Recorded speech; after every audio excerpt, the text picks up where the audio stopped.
Shabbat Shalom Nicole. Shabbat Shalom Lakah. Toda Yah for allowing us to see another Shabbat day. Prayfully we'll see many, many more. Can you read the song for us today, son? Tehillim, Zadeh Beit Walef, Hallelujah. Hallelujah. It is a good thing to give thanks unto Yahweh, and to sing praises unto thy name, O Most High, to show forth thy loving kindness in the morning, thy faithfulness every night, upon an instrument of 10 strings, and upon the psaltery, upon the harp of a solemn sound. For thou, Yahweh, hast made me glad through thy work. I will triumph in the works of thy hands. O Most High, how great are thy works, and thy thoughts are very deep. A brutish man knoweth not, neither doth the fool understand this. When the wicked spring as the grass, and when all the workers of iniquity do flourish, it is that they shall be destroyed forever. But thou, Yahweh, art most high forevermore. For lo, thine enemies, O Most High, for lo, thine enemies shall perish. All the workers of iniquity shall be scattered. But mine horn shall exult like the horn of a unicorn. I shall be anointed with fresh oil. Mine eye also shall see my desire on mine enemies, and mine ears shall hear my desire on the wicked that rise up against me. The wretched shall flourish like a palm tree. He shall grow like a cedar of Lebanon. Those that be planted in the house of Yahweh shall flourish in the courts of our Elohim. They shall still bring forth fruit in old age. They shall be fat and flourishing, to show that Yahweh is upright. He is my rock, and there is no righteousness in him. Hallelujah. Hallelujah. What's the portion for this week? It's called Beshalach. Beshalach? What is Beshalach. that? Beshalach, Correct, yes. and which means? Let go. Let go. Let go. That's what it said to you? Yes, I looked it up. Okay. And it says in here. Where does it start? Starts 13 and 17? Through. 17 and 16. Okay. Who's reading first this week? I am. Okay. Tamshi. Shemot, Yod Gimel, wait, Yod Wow, Hallelujah. Hallelujah. Oh wait, no, that's 16. Zion. Yod Zion, Hallelujah. Hallelujah. And it came to pass, when Paro had let the people go, and Elohim led them not through the way of the land of the Philistines, although that was near. For Elohim said, lest Pre-adventure. the people repent when they see war, and they return to Mitzrayim. Stop. So now, the land of the Philistines was a faster route to get to where they needed to get to the Sea of Reeds, right? But Yah didn't take them that way. Yah told them to go a different way, because they realized that if they go into the land of the Philistines, they were going to have to fight, right? Yes. They were not ready to fight. And if they would have came up against an army to fight, they would have turned back around. They would have been afraid and ran back into Mitzrayim. So Yah understands that this people is not ready for that. Even though they were 600 footmen, right? But they were not prepared for war. Just like here. We've got a lot of people here that may be tough in this situation that we're in, right? But if we were sent out of here and we had to go war with other nations to get to where we needed to get to, are we ready for war? War is different. War is different. There's no rules there. It's kill or be killed, right? Yes. So Yah understood that these people were not ready for war. Tamshi. 18. But Elohim led the people about through the way of the wilderness of the Reed Sea, and Bnei Israel went up harnessed out of the land of Mitzrayim. 19. And Moshe took the bones of Yehoshaphat with him, for he had straightly sworn Bnei Israel, saying, Elohim will surely visit you, and ye shall carry up my bones away hence with you. Now, Yehoshaphat, we remember some portions back, that Yehoshaphat made them promise that when Yah comes to visit you, and Yah retrieves you out of this place, you don't leave my bones here.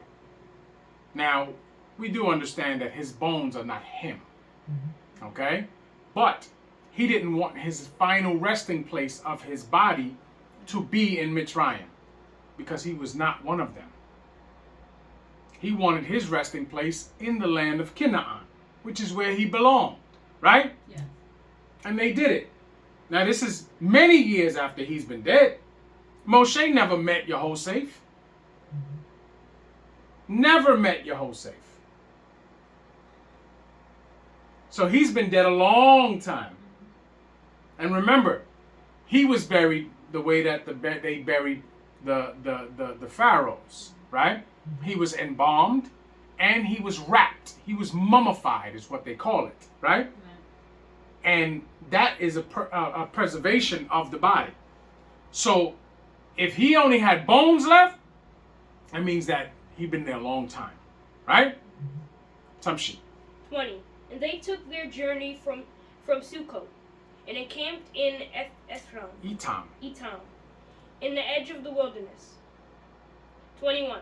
And Yah went before them by day in a pillar of a cloud to lead them the way, and by night in a pillar of fire to give them light, to go by day and night. So you see, Yah was with them every step of the way, by a cloud by day and a pillar of fire by night. So they had nothing to worry. Just go where these things are going, right? Yeah. You didn't have to think. You didn't have to do any of that. When we start to think too much, that's when we get knocked off course, because we start to use our imagination, and our imagination's not where we need to be. Tamshi. 22. He took not away the pillar of the cloud by day, nor the pillar of fire by night, from before the people. Hallelujah. Hallelujah. Who's reading? I'll read. I'm reading. Shemot Yod Dalet Wa Aleph. Hallelujah. Hallelujah. And Yah spake unto Moshe, saying, Speak unto Bnei Yisrael, that they turn and encamp before Pekaroth, between Migdol and the sea, over against Baal Zephon. Before it shall ye encamp by the sea. Mm-hmm. For Paro will say, Bnei Yisrael, they are entangled in the land. The wilderness have shut them in. Right. So you see, he wants vengeance, right? Because this is the final step of his judgment. He is going to follow after Bnei Yisrael, and he's going to die in that wilderness. Yes? Yes. Or in that sea, to be honest with you. Tamshit. 4. And I will harden Paro's heart, that he shall follow after them. And I will be honored upon Paro, and upon all his hosts, that the Mitzrayim may know that I am Yah. And they did so. Mm-hmm. And it was told to the king of Mitzrayim that the people fled. And the heart of Paro and his servants were turned against the people. And they said, Why have we done this? That we have let Yisrael go from serving us? Mm-hmm. And he made ready his chariots, and took his people with him. And he took 600 chosen chariots, and all the chariots of Mitzrayim. Now, did you notice something there? Remember what was his servants saying before? What were they saying before? Oh, to let them go. Right. To get them out of here, right? Right. Because you're surely dead, right? We are but dead men, right? Yes. But look at them now. Why'd you let them go? Why? Why do you think that switched up like that? Remember, it says Yah hardened the heart of Paro. And his servants. So, where does it say his servants? It says, harden the heart of his Paro, and of his servants were turned against the people. What is where? It- What verse 5 is it that? says, And it was told to the king of Mitzrayim that the people fled, and the heart of Paro and of his servants was turned against the people. Mm-hmm. Okay. So now,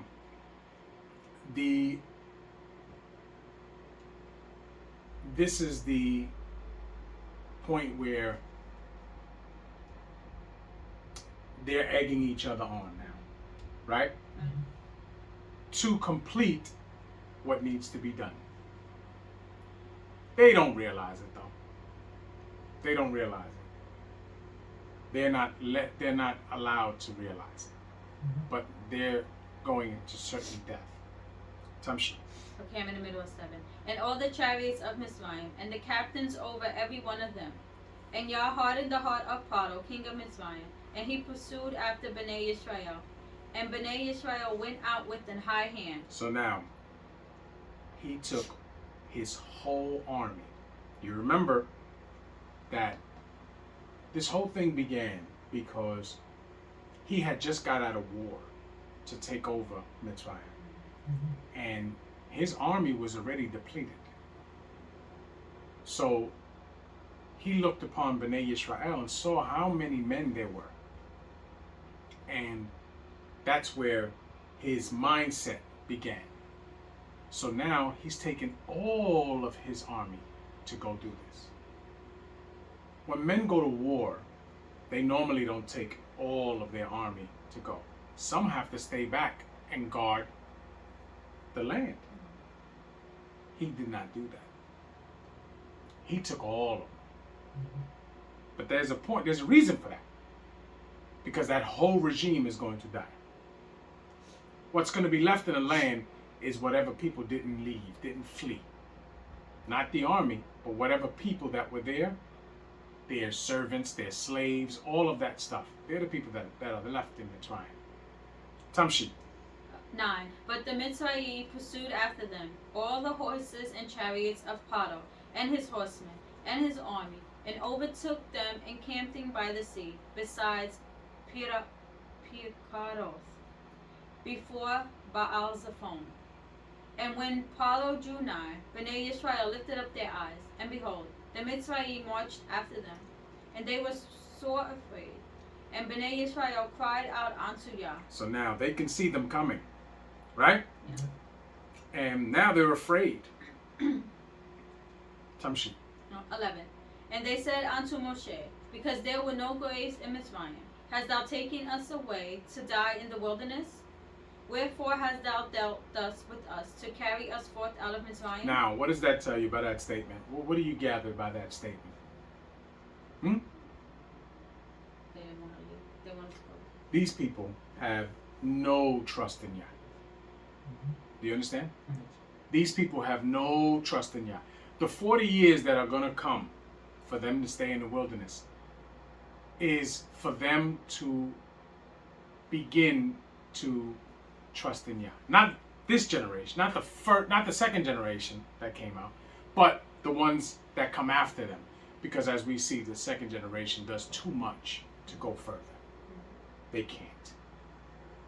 The rest of their lives is in that wilderness. Okay? But what we see right here is this people have not even considered Yah in their talk. They only speaking about Moshe, right? Yes. Tamshi. 12. It is not this No, is not. Is not this the word that we did tell thee in Mitzrayim, saying, let us alone, that we may serve the Mitzrayim? Yes. What are they saying with that? They said, "Oh, we told you we didn't want to serve Yah." Right? Yeah, we didn't want to serve Yah. We told you back there. We didn't want to serve Yah. We prefer to serve the Mitzrayim. But it wasn't their decision to make. Because Yah was going to take them out. What the difference is that who makes it into the land or not. Just like here. Everybody that wants to do everything other than what Yah says to do. If they are Bnei Yisrael, they're going to be taken out of this place. But they won't be put in the land. They won't make it there. See, the Most High already told us. He will weed out the rebels. Same way he weeded out the rebels here. Because you're not going to get the promise if you didn't do the things that was needed to be done to deserve the promise. You understand? Yes. But Yah promised them that he would take them out of there, just like he would take us out of here. But that doesn't mean that everybody gets to go into the land. These people clearly don't deserve to go to the land. We told you, Moshe. We don't want to serve Yah. We're happy serving Mitzrayim. These people are going to say the same thing. We don't want to go and serve Yah. We want to serve America. Right? Look at what's happening here. Look at what's happening here. The women of Yisrael have chosen to serve the slave master. And they told us to our face, we don't want to serve you, B'nai Yisrael. Right? Yes. It's already begun. We don't want to serve you, B'nai Yisrael. We'd rather serve the slave master. He pays us in his money. Same situation here. See, the women of that time, they never thought about not serving their men. Never thought about that. That just wasn't part of them. But the men didn't want to serve Yah. Tamshi.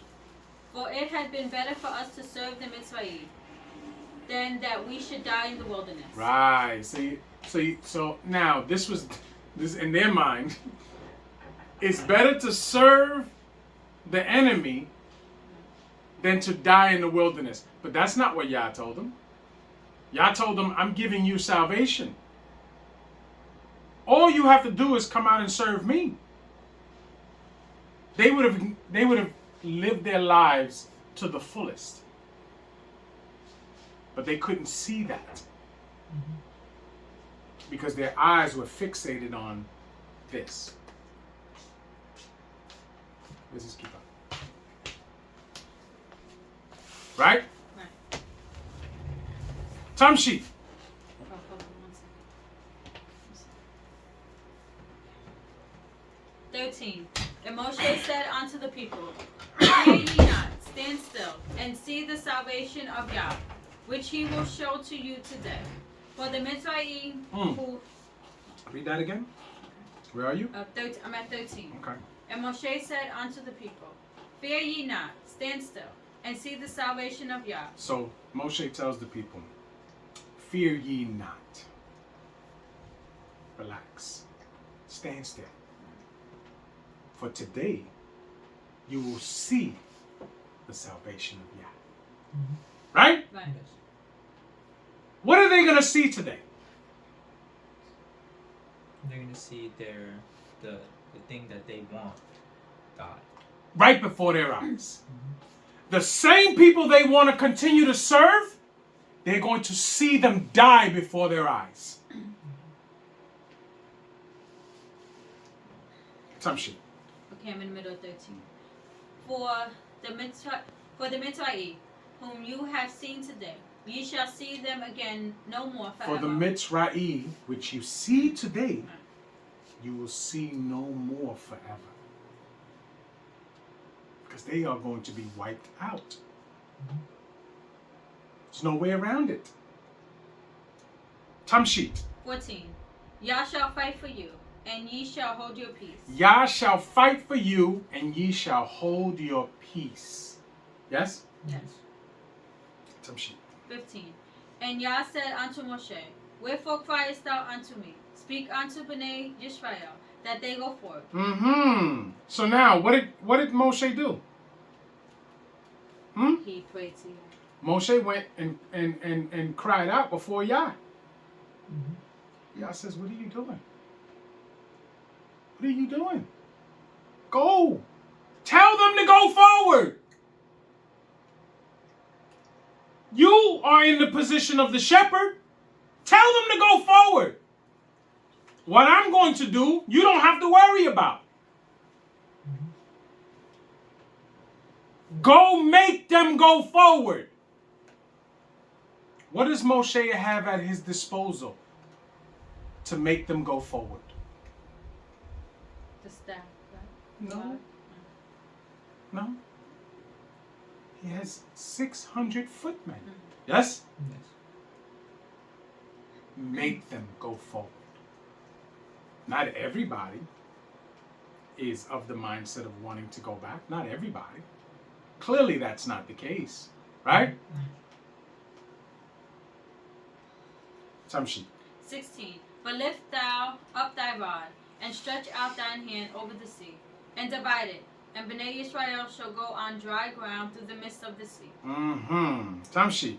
And I, behold, I will harden the hearts of the Mitzrayim, and they shall follow them. So now, think of how blinded Mitzrayim must be. They see Moshe stretch out his rod. They see the sea part. Right? They see it. Where water is on this side, water is on this side, and in the middle is dry ground. Right? They see this. And instead of that registering to them as, wow, this is not normal, they run right behind them. Now, Bnei Israel is 1 million plus people, right? And they're walking through. You have old folk, you have women, you have little ones, you have cattle, you have all of these things walking through, right? So it's going to take them a while to get through. So now, Mitzrayim is being held at bay, right? As we're going to see, by fire.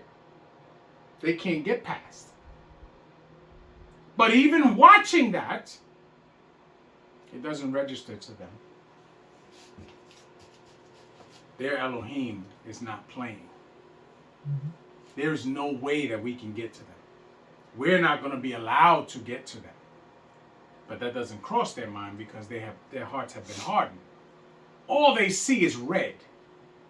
Do you understand? That's it.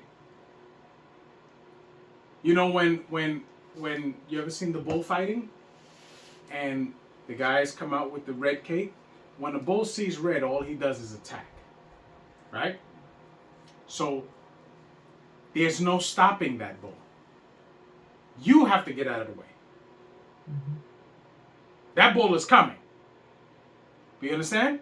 Yes. That's their mindset right now. There's no stopping them. We're going to continue forward.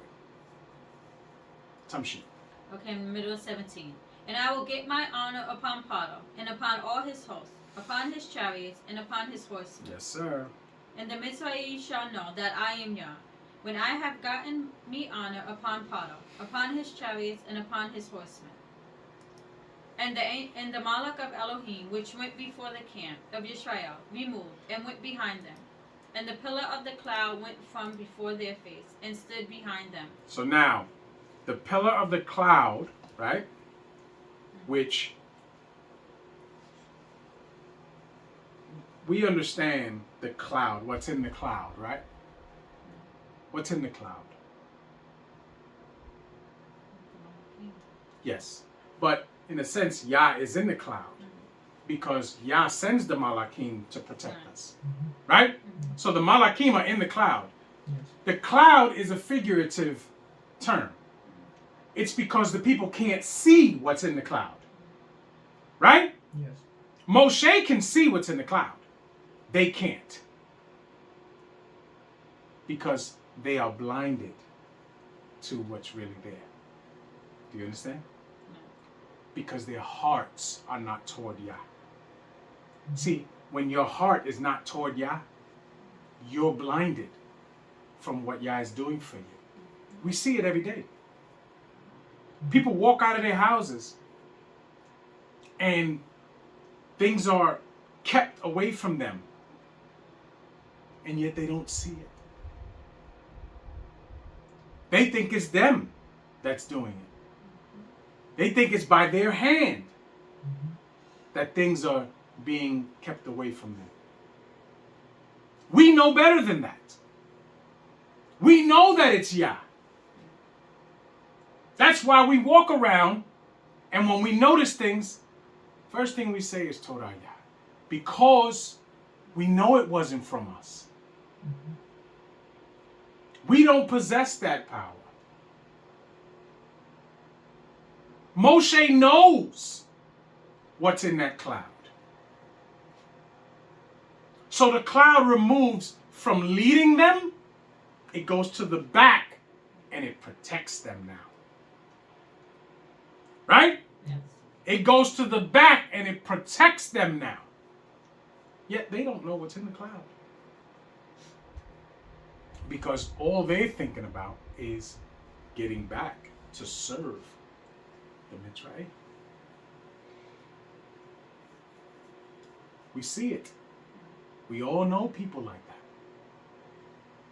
Who move as if they're the ones that control what happens to them. Tamshi. 20. And it came between the camp of the Mitzvahim and the camp of Yisrael. And it was a cloud and darkness to them. But it gave light by night to these. So now it was a cloud and darkness to them, right? But it gave light to these. So it's in the middle. Mitzrayim is here, Bnei Yisrael is here. On this side, it's giving light to them. On this side, it is dreadful. They are afraid of it. Do you understand? They won't go close to it. Tamshi. So that no one came not near to the other all night. And Moshe stretched out his hand over the sea. And Yah caused the sea to go back by a strong east wind all that night, and made the sea dry land, and the waters were divided. And Bnei Yisrael went into the midst of the sea upon the dry ground, and the waters were a wall unto them on their right hand and on their left. So now, that alone, to visualize that alone, is amazing, right? And that night, Bnei Yisrael walks through that opening of the sea. Okay? And it's going to take them hours because there's so many people. Okay? Tamshi. 23. And the Mitzvahim pursued and went in after them to the midst of the sea, even all Paro's horses, his chariots, and his horses. So now, for them to be able to pursue, that means that all of Bnei Yisrael has gotten through, and the cloud has gotten through. Okay? So now the Mitzrayim is running into that sea. Tamshi. 24. And it came to pass that in the morning watch, that Yah looked upon the host of the Mitzvahim through the pillar of fire. So now Yah does what? He looks Right. through the pillar of the fire. Right? Because remember, those Malakim come to do the work of Yah. So they see them. So it is as Yah sees them. Yes? Yes. Tamshi. And of the cloud, and troubled the host of the Mitzvahim, Oh, and troubled them. Tamshi. and took off their chariot wheels, that they drave them heavily. So now, took the wheels off the chariots. So what does that mean? They troubled them. Malakim are what to them? Fighting them, yes? And they destroyed the wheels off their chariots. Remember, what's pulling their chariots? Horses. So now, if there's no wheels on the horses, on the chariots, what's going on? The horses are pulling and it's just scraping the ground. How fast could they go there? But they're still determined to go. So they keep whipping the horses for them to pull. And the horse is going to keep pulling. But guess what? They're going to be stuck in the middle of that sea. Yes? Yes. Tamshi. So that the Mitzrayim said, Let us flee from the face of Yisrael, for Yah fighteth for them against the Where are you? Mitzrayim. I was at the end of 25. Okay. So now they're realizing this is a losing battle. Yah is fighting for them. We're not going to make, let's turn around. Tamshi. 26. And Yah said unto Moshe, Stretch out thine hand over the sea, that the waters may come again upon the Mitzrayim, upon their chariots and upon their horses. So now they are in the midst of the sea with the waters as walls on their right side and on their left side. Yes? Yes. And they are stuck. They can't go forward. They can't go back. And Yah tells Moshe, stretch out your rod and let the waters go upon them. Tamshi. 27. And Moshe stretched forth his hand over the sea, and the sea returned to his strength when the morning appeared. So now all night they were walking through there. But as soon as daybreak comes, Mitzrayim is stuck in the middle, and the waters are now let loose. Tamshi. And the Mitzrayim fled against it, and Yah overthrew the Mitzrayim in the midst of the sea. And the waters returned and covered the chariots and the horsemen and all the hosts of Paro that came into the sea after them. There remained not so much as one of them. So now they all drowned to death. Yes? Yes. Judgment has been rendered. They all drowned to death. Now, why did they die? Can anybody tell me? Because they put their hands on Bnei Israel. Because they put their hands on the treasure of Yah, on the firstborn of Yah. They did not have the authority to do that. Tamshi. 29. But Bnei Israel walked upon dry land in the midst of the sea, and the waters were a wall unto them, on their right hand and on their left. So now, they're still walking. This is a long trek. But behind them, the waters are receding and covering Mitzrayim. Tamshi. 30.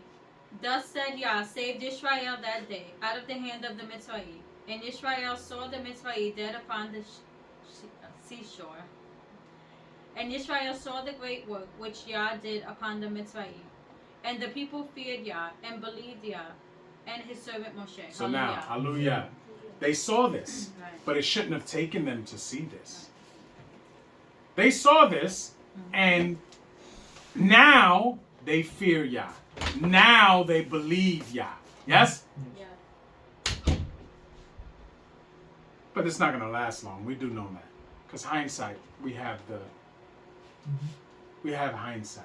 And we know that they do not stay in this mindset. Who's reading 15? Alright. Okay. Shemot Yod Hey Aleph. Hallelujah. Hallelujah! Then sang Moshe and Bnei Israel this song unto Yah, and spake, saying, I will sing unto Yah, for he hath triumphed gloriously. The horse and his rider hath he drawn into the sea, Throne. or thrown into the sea. Yah is my strength and song, and he is become my salvation. He is my Elohim, and I will prepare him an habitation. My father's Elohim, and I will exalt him. Yah is a man of war. Yah is his name. Stop. Everybody uses this phrase here. Yah is a man of war.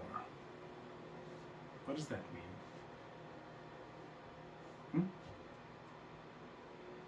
That he has an army. The Malakim are his army. Right. But it says Yah is a man of war. Is Yah a man? No. No. But why does it say that?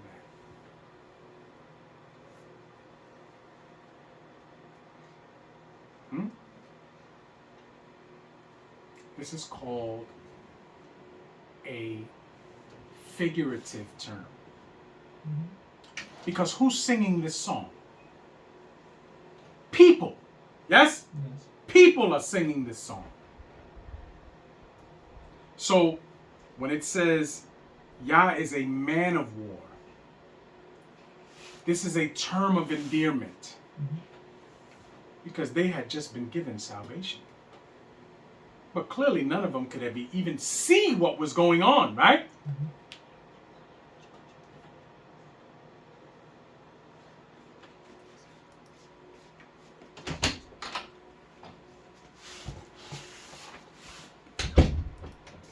Time sheet. 4. Paro's chariots and his host hath he cast into the sea. His chosen captains also are drowned in the reed sea. The depths have covered them, they sank into the bottom as a stone. Thy right hand, O Yah, is become glorious in power. Thy right hand, O Yah, hath dashed in pieces the enemy.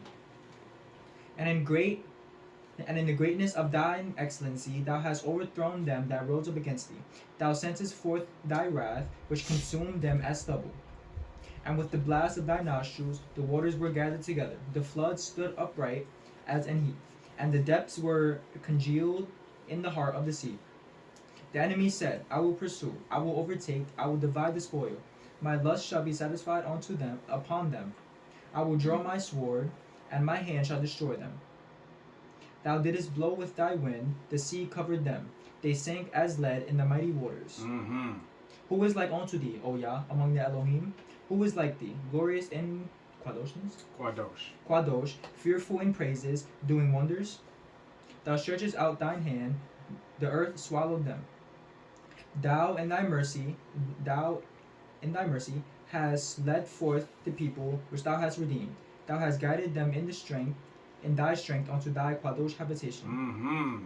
The people shall hear and be afraid. Sorrow shall take hold on the inhabitants of Palestina. Then the dukes of Edom shall be amazed. The mighty men of Moab, trembling shall take hold upon them. All the inhabitants of Canaan shall melt away. Yes, sir. Time sheet. Fear and dread shall fall upon them. By the greatness of thine arm they shall be as still as a stone. Till thy people pass over, O Yah, till the people pass over, which thou hast purchased. Mm-hmm. Thou shalt bring them in, and plant them in the mountain of thine inheritance, in the place, O Yah, which thou hast made for thee to dwell in the sanctuary, O Adonai, which thy hands have established. Yah shall reign forever and ever. For the horse of Paro went in with his chariots and with his horsemen into the sea, and Yah brought again the waters of the sea upon them. But Bnei Israel went on dry land in the midst of the sea. And Miriam, the prophetess, the sister of Aharon, took a timbrel in her hand, and all the women went out after her with timbrels and with dances. Stop. They call her Miriam the prophetess, right? Why is she called the prophetess? Because wasn't she given? She was. To be a prophet or a prophetess, you have to have been given prophecy, yes? Yes. Okay. But we don't read about prophecy in the Tanakh from her, right? Right. But I've told you, we've gone through secular history. And secular history tells us that the prophecy of Moshe and what Moshe was going to do was given to her. Yes. Do you understand? Yes. Because Moshe was a prophecy fulfilled. She was the one that was given the prophecy, and she went and talked to her father and told her father Amram what the situation was. And he listened to the prophecy. And he did what he was supposed to do. He went back to his wife. And they conceived Moshe. Time sheet. 21. And Miriam answered them, Sing yet to Yah, for he hath triumphed gloriously. The horse and his rider he hath thrown into the sea. Look up. So Moshe brought Yisrael from the reed sea, and they went out into the wilderness of Shur. And they went 3 days in the wilderness and found no water. And when they came to Marah, they could not drink of the waters of Marah, for they were bitter. Therefore the name of it was called Marah. And the people murmured against Moshe, saying, What shall we drink? And he cried unto Yah, and Yah showed him a tree, which he which when he had cast into the waters were made sweet. There he made for them a statute and an ordinance, and there he proved them. And said, If thou wilt diligently hearken to the voice of Yahweh Elohim. So what is the voice of Yah? What is the voice of Yah?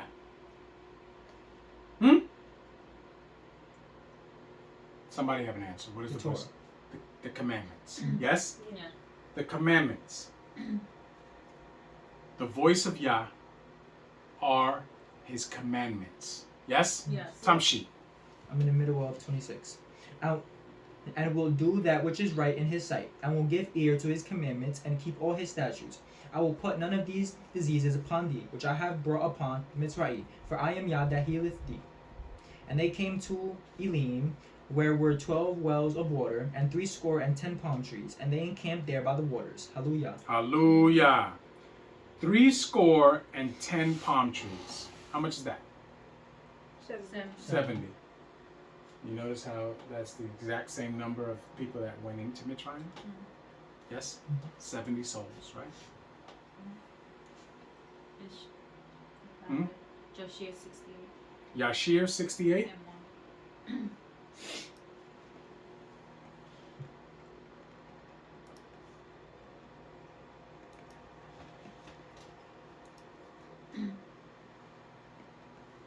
You don't have Yashir in here, right, Khaled? Oh, I don't. I'm asking. I don't think I do. All right. Can you read it, Khaled? Okay. Hallelujah. Hallelujah. Oh, yeah. And it was at that time that the Ruach of Elohim was upon Miriam, the daughter of Amram, the sister of Aharon. So now, the root, when it tells you, as we've known in the Torah, when the Ruach of Elohim is upon them, people prophesy. Yes? Yes. They speak the prophecy that Yah is giving them. Yes? Yes. Okay, so now the Ruach is on Miriam. Tamshi. And she went forth and prophesied about the house, saying, Behold, a son will be born unto us from my father and mother this time, and he will save Israel from the hands of Mitzrayim. So now, the prophecy that she is given. Now, at this time, she's born and Aharon is born. She's the oldest. Aharon is the second one, right? They're both born. And secular history tells us that this was during the time where the decree was put forth that all the male children born would be thrown into the Nile River, right? Right. So Amram, being a man of respect amongst Bnei Yisrael, he spoke to the men of Yisrael and said, we must move away from our wives and not have any children so that they can't kill our male children. Okay? But at this time, when she gets the prophecy, she tells her father this. Right. So her father listens and goes back to his wife. And they conceive Moshe. Because the prophecy can only be fulfilled if he goes back and him and his wife have another child. Tamshi. 2. And when Amram heard the words of his daughter, he went and took his wife back to the house, after he had driven her away at the time, when Paro ordered every male child of the house of Yaakov to be thrown into the water. So you see, they sent their wives away so that they would not have children that Paro can throw into the Nile. Do you understand? Tamshi, continue. 3. So Amram took Jochebed, his No. wife, Yocheved, Yocheved. his wife, 3 years after he had driven her away. And he came to her, and she conceived. And at the end of 7 months from her conception, she brought forth a son. So now, how many months? This is the end of 7 months. 7 months. So what does that mean? He was born out. He was premature. Right. Yes? Mm-hmm. We do understand that, right? Because she had to hide her pregnancy. Because if they know she's pregnant, then they're going to wait to see if that child is a boy, right? Right. Tamshi. Okay, she brought forth a son, and the whole house was filled with great light, as of the light of the sun. Why was the house full with light? What do they mean by that? Hope. Everybody was happy too. Why? Because this was the child that was prophesied to be born. Not just because of that. No one is having babies. No one. This is a child that's being born to a people that no one is having babies at this point. Tamshi. Okay, filled with great light, as of the light of the sun and moon, at the time of their shining. And when the woman saw the child, that it was good and pleasing to the sight, she hid it for 3 months in an inner room. Now, think of that. All of these women, it's not like now, these women take joy in bringing forth children for their husbands. They have not been allowed to do that. So this child is born, and every woman in that place is in love with this baby because he's the only baby there. You take a baby and you bring them into a room full of women. Every woman in there is going to automatically get that feeling of wanting to hold that baby, of wanting to just rock that baby, because babies do that to women. Do you understand? Mm-hmm. They do that to women. Now imagine this people who have, as we knew, were multiplying like crazy. There were babies being born all the time. Right? Yes. You got years now where no one is having babies. That in itself is a depression to women. And then this one woman has a child. And this child is a prophecy child who is going to save them, be the one to lead them out. And he's the only baby born in years. That's why she had to hide him, because all the women wanted to be around him. And that was going to do what? Settle. Draw attention from the Mitzrayim. Yes? Yes. Tamshi. 6. In those days, Mitzrayim conspired to destroy all the Hebrews there. And the Egyptian and the Mitzrayim. You know what those animals were doing? See, you don't read all of what they were doing. Okay? But those animals were not just throwing the boys into the river. Those animals were making sport of those babies. Okay? Our relatives, they were making sport of them. They would feed them to the alligators. Newborns. Feed them to the alligators. They would throw spears at them. This was a big game to those animals. That's why the only thing that they could have gotten was death. There was no, I'm sorry. There was no, please forgive me. There was death. And they deserved every bit of it. Just like these nations that have put their hands on us here. When Yah comes, not one bit of sympathy would come from me for these people. Not one. That's why the Most High tells us, do not pity them. Do not pity them.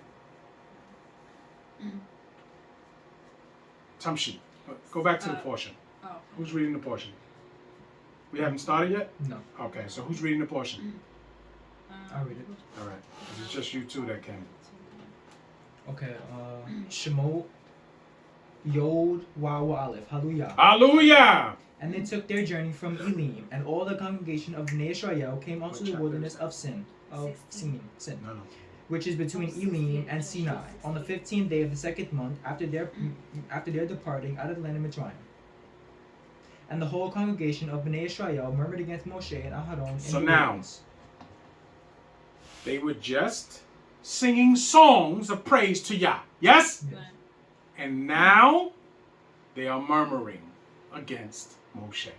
Right? Tamshi. And Aharon. Yes? Yes. Tamshi.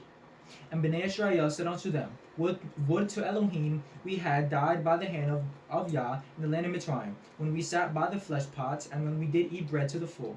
For ye have brought us forth into the wilderness to kill the whole assembly with hunger. Now, you have brought us into the wilderness to kill this whole assembly with hunger, right? It would have been better for us to just die in Mitzrayim, right? At least we'd have been full. That's what they're saying. Tamshi. 4. Then said Yah unto Moshe, Behold, I will rain bread from Shemaim for you, and the people shall go out and gather a certain rate every day, that I may prove them, whether they will walk in my law or no. So now, we know that this bread is called manna. Yes? Yes. Or manu. I think it's pronounced in Hebrew. Manu. Right? But this bread was to prove the people. Yes? Yes. Because if you're getting bread from Shemaim, then how could you not fear Yah? Tamshi. 5. And it shall come to pass that on the 6th day they shall prepare that which they bring in, and it shall be twice as much as they gather daily. So the 6th day is what day? Shishi. Shishi, right? Yes. Shishi. That is preparation day, right? For what? Shishi is preparation day for what? What's today? Shabbat, right? So Shishi is the day before Shabbat, yes? That's the day we prepare for Shabbat, isn't it? Tamshi. 6.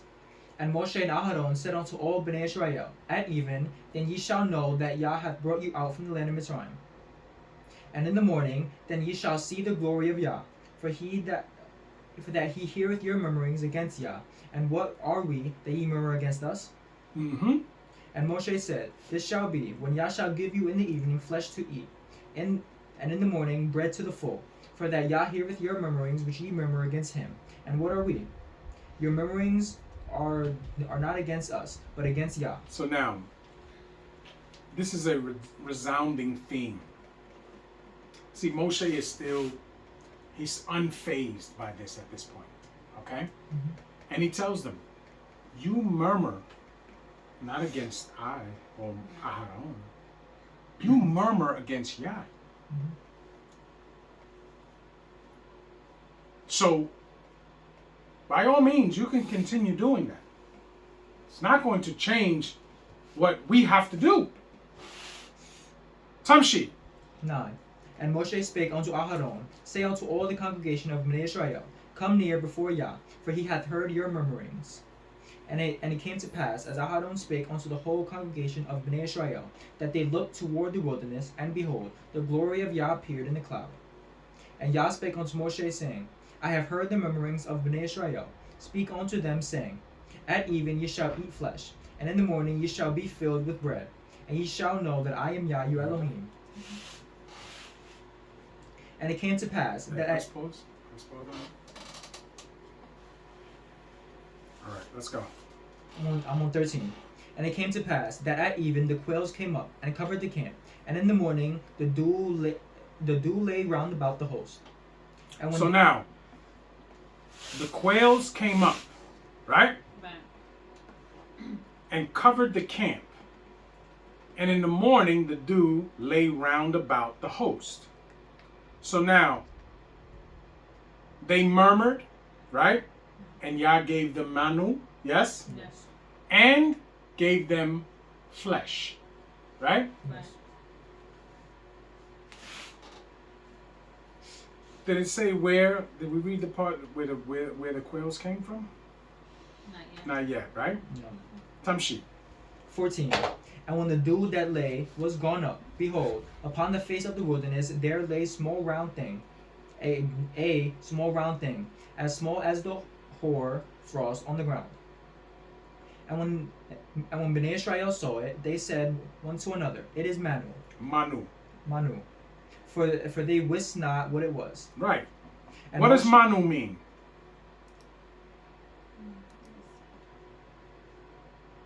Just from the way that they said that, it must mean something that they've never seen before. Something strange, something foreign.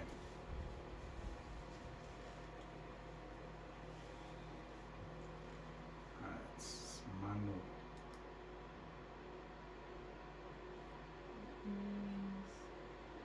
Oh, it's a question. What is it? So Manu means what is it? Like we don't know what this is. This is something foreign to us. Tamshi. I'm in the middle of 15. And Moshe said unto them, This is the bread which Yah hath given you to eat. So now, it came out as a seed, right? Yeah. It was all over the ground in the morning. A seed. Yeah.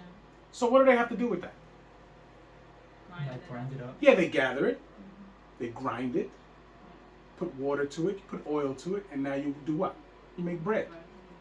Yes? Yes. You make bread. Tamshi. This is the thing which Yah hath commanded. Gather of it every man according to his eating, and an omer for every man, according to the number of your persons. Take ye every man for them which are in his tents. And Bnei Israel did so, and gathered, some more, some less.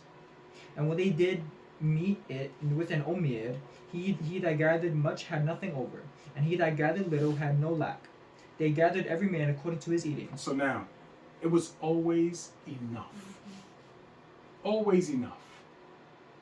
Tamshi. And Moshe said, Let no man leave of it until the morning. Right. Don't leave any of it to the morning. Because you don't need to save it. It's going to be more in the morning. They were eating literally fresh stuff every single day. And they still complained. You didn't have to put any food away. There was no leftovers. None of that. You eat. Everyone is nice and full. You go to bed. You wake up the next day. Wow! It's more. Right? It's more. And you gather it. And the women grind it up. They make more bread. Now you eat the whole day. The nighttime comes. The quail are there, right? Tamshi. 20. Notwithstanding, they hearkened not unto Moshe, but some of them left of it until the morning, and it bred worms and stank. Right. So now, they didn't listen. And they figured, let's keep some of this for tomorrow morning. May not be none tomorrow. Clearly, they don't have any faith at all. It may not be none tomorrow. Let's save this. And when they went to get it in the morning, it was rotten, had worms, and it was stinky. Now, things don't usually get old like that. If you make bread now, you can wrap up bread. It can last you a few days, a week, you know. Not this. Because they were commanded to trust Yah. Tamshi. And Moshe was wroth with them. Now I'm at 21. And they gathered it every morning, every man according to his eating, and when the sun waxed hot, it melted. Mm-hmm. And it came to pass that on the 6th day they gathered twice as much bread, 2 omers for one man. And all the rulers of the congregation came and told Moshe. So now, they gathered twice on Shishi. Why? So they have some for every day. For Shabbat. They prepare for Shabbat, yes? And it didn't stink the next day. Because that was the commandment. Yah said you gather twice so that you're not coming out to gather on Shabbat. Right? Yes. Which is why we cook twice, because we don't kindle fire on Shabbat to cook, and we don't catch ourselves going to the store on Shabbat. to buy stuff to eat. Yes? Yes. We do our best to prepare everything well in advance. Well in advance. So that when Shabbat comes, we are not trying to do anything that we're not supposed to be doing. Yes? Yes, Joel? Yeah. Tamshi. 23. And he said unto them, This is that which Yah had said. Tomorrow is the cease of the Kadosh Shabbat unto Yah. Bake that which ye will bake today, and seethe that ye will seethe. And that which remaineth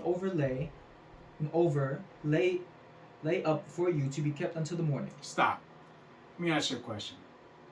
If they had to be told this, were they keeping Shabbat in Mitzrayim? No. No. Doesn't seem like it, right? Does not seem like it at all. But you will keep Shabbat. Tamshi. 24. And they laid it up till the morning, as Moshe bade, and it did not stink, neither was there any worm therein. And Moshe said, Eat that today, for today is a Shabbat unto Yah. Today ye shall not find it in the field. 6 days ye shall gather it, but on the 7th day, which is the Shabbat, in it there shall be none. Right. See, now he's instructing them on what they're supposed to do. Yes? Yes. Tamshi. And it came to pass that there went out some of the people on the 7th day for to gather, and they found none. And Yah said unto Moshe, How long refuse ye to keep my commandments and my laws? See, for that Yah hath given you the Shabbat, therefore he giveth you on the 6th day the bread of 2 days. Abide ye every man in his place, let no man go out of his place on the 7th day. So the people ceased on the 7th day.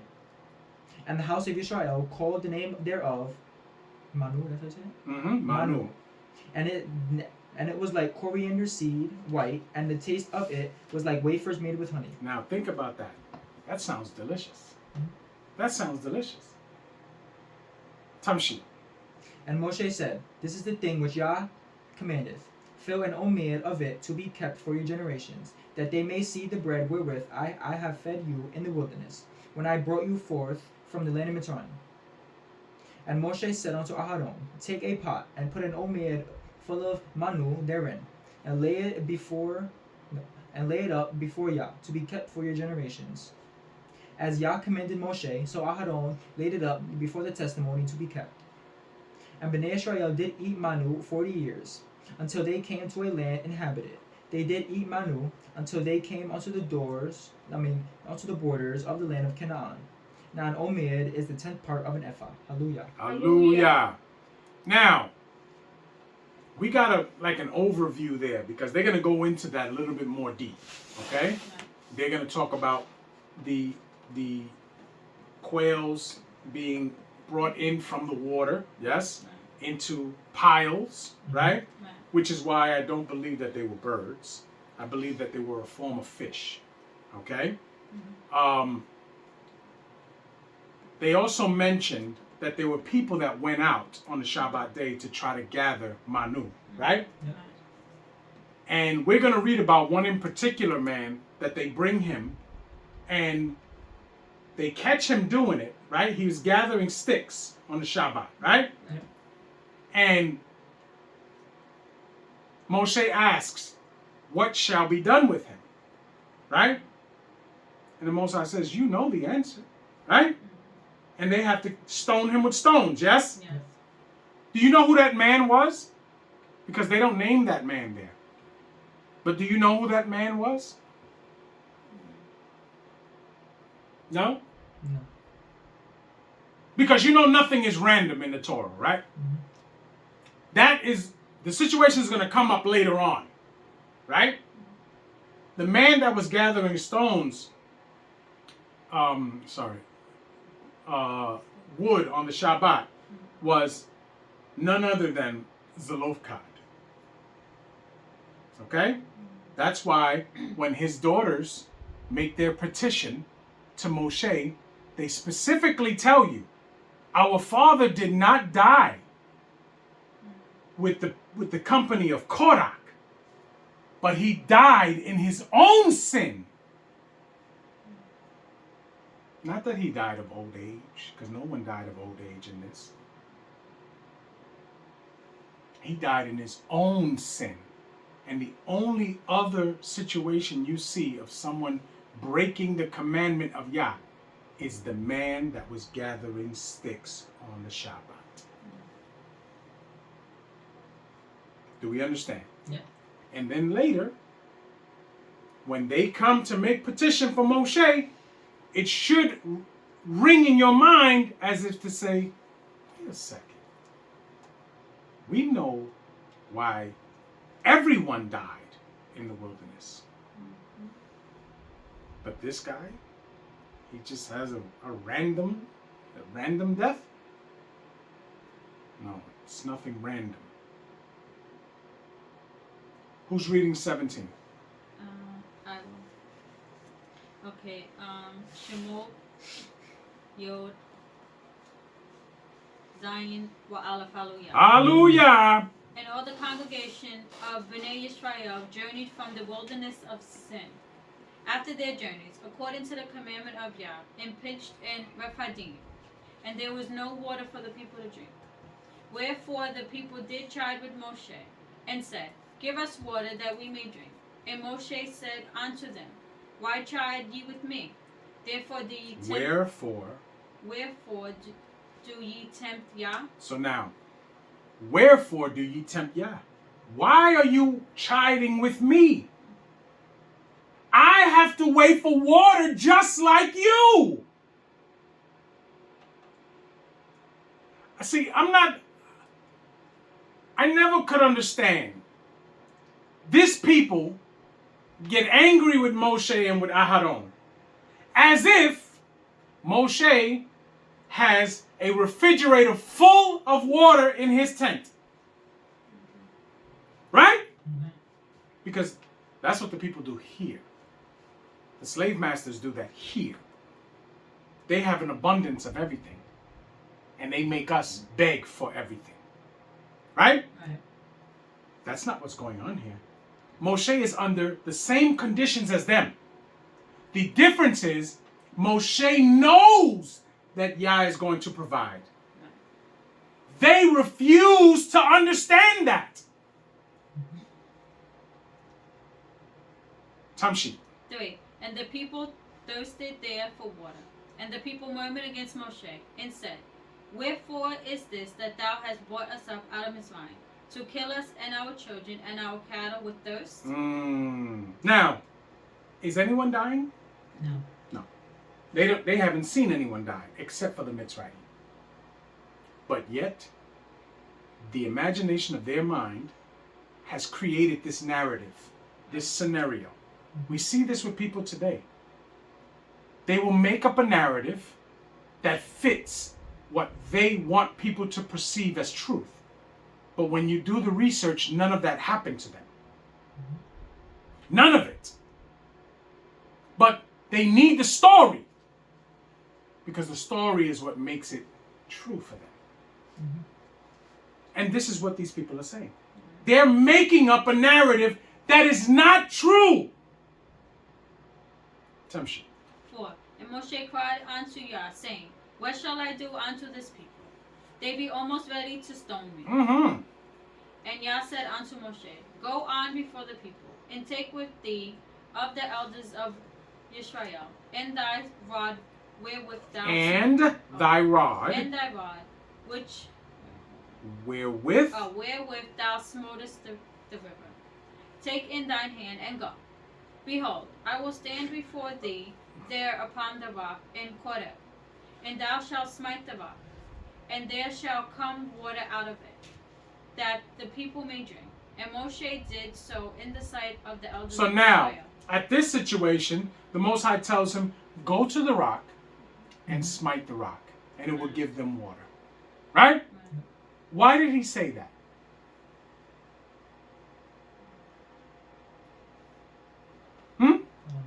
Because Moshe just told him, they're ready to stone me. Do you understand? They're not, see, the Most High knows that these people were not ready for war, and they're not ready to listen yet.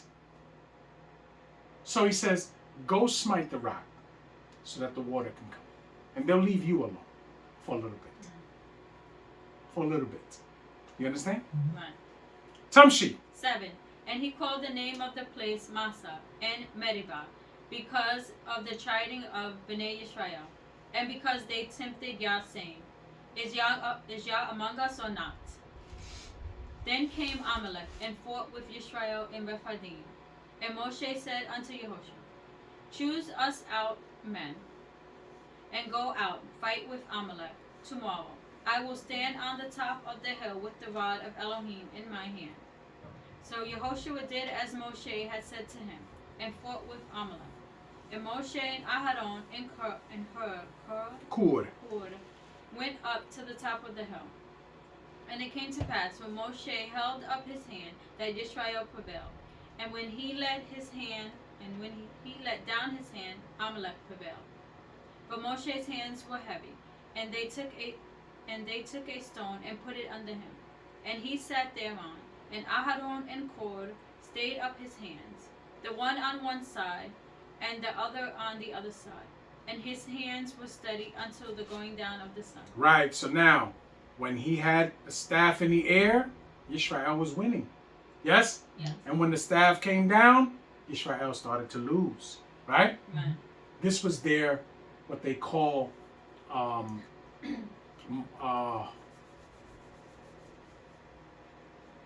it gave them the strength that they needed to prevail. Tamshi, 13. And Yehoshua discomfited Amalek and his people with the edge of the sword. which means what? Killed them. Killed them. Right. He killed them. Yehoshua led that army, and they slew them. As they should. Tamshi, 14. And Yah said unto Moshe, Write this for a memorial in a book, and rehearse it in the ears of Yehoshua. For I will utterly put out the remembrance of Amalek from under Shemaim. so now, as you can see, as Bnei Yisrael is being spoon-fed, baby-fed what they need to do, Most High already has visions of what Yehoshua, what he's going to have Yehoshua do. Moshe doesn't know yet, but look, he's telling him. Tell it to Yehoshua in his ear. Right? Right. Because not into the 40th year does Moshe says, don't leave this people alone. Give them someone to lead them. Right? Tamshi.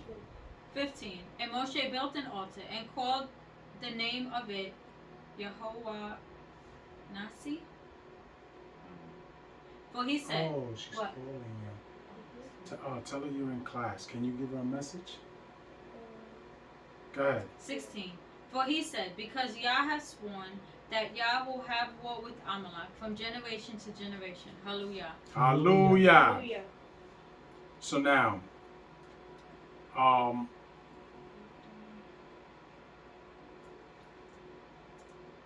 as we can see, Yisrael is being prepared to do certain things. You understand? Yeah. All they have to do is follow the commandments of Yah, and everything will be provided for them, as we will see. Because again, we have hindsight. And we know that the 40 years they spent in the wilderness, they didn't miss out on anything. They always had food, they always had water, they always had protection, their clothes didn't tatter, their sandals didn't waste. Do we understand that? Yes. Any questions? Is this portion finished? Yes. Yoel, Yeah. can you name me the 12 tribes of Yisrael? Speak up. Sit up. Speak up. Who's the firstborn? You need help? Yeah. Ray. Reuben, Shimon, Levi, Speak up. Levi, Yehuda, Dan, Naphtali, Gad, Asher, Yisachar, Zebulun, Yehoseph, and Judah. Good. Yay. And what tribe are you from? Ephraim. Ephraim, yes? Yes. And Ephraim is the son of who?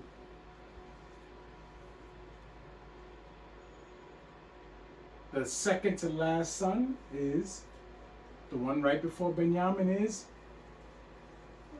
Yehoshaphat. Right? Yes.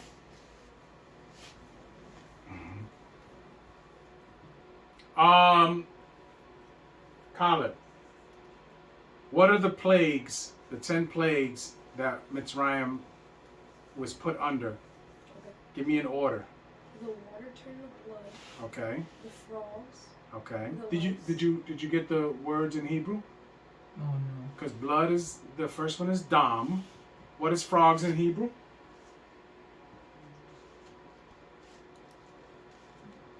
Let's go. Let's do it.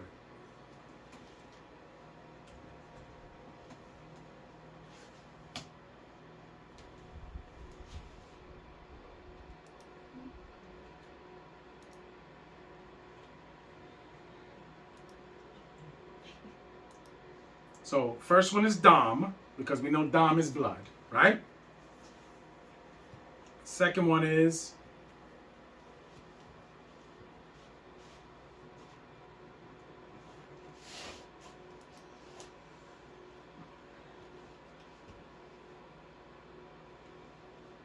Sephardeia. Those are frogs. Sephardeia. Okay? What's next? In the English, Yes. lice. Lice.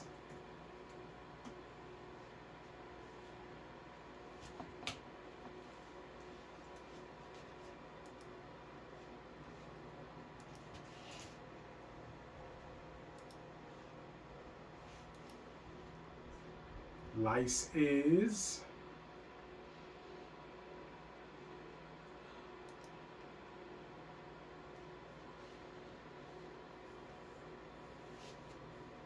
it's ken. Ken is like gnats or lice. Okay? What's next? The flies. Flies.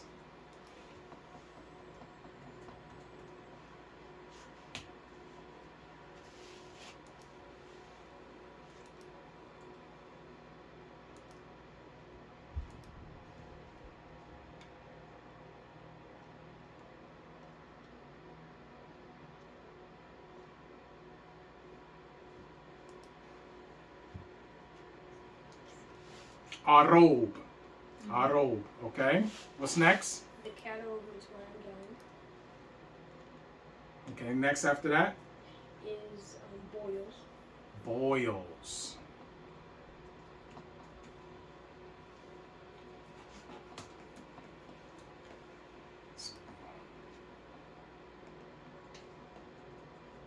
Go ahead, next. Then the hail. Hail.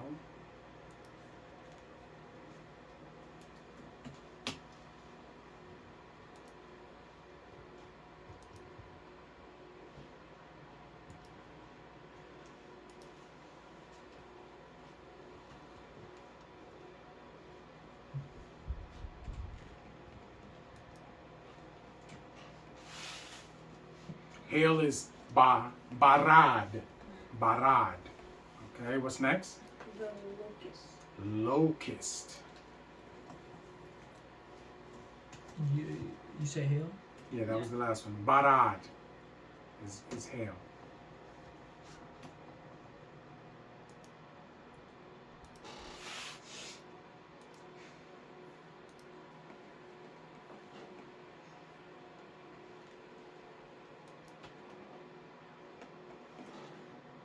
Locust is arbe. Arbe. Okay? Tamshi. Next. The fog. The fog. No. What is it? But what is it? The darkness. Darkness. Yeah. See, we know, we put it together as a fog, but it says darkness.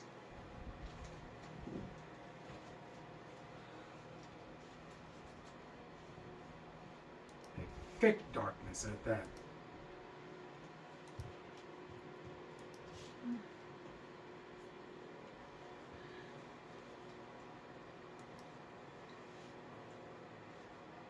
Koshek. Koshek is darkness. Okay? Mhm. What's next? And then the killing of the firstborns. And then the firstborn. Okay. That's 10? Good. Okay. All right. Any questions in this portion? No? Okay. All right. So with that being said, we're going to break.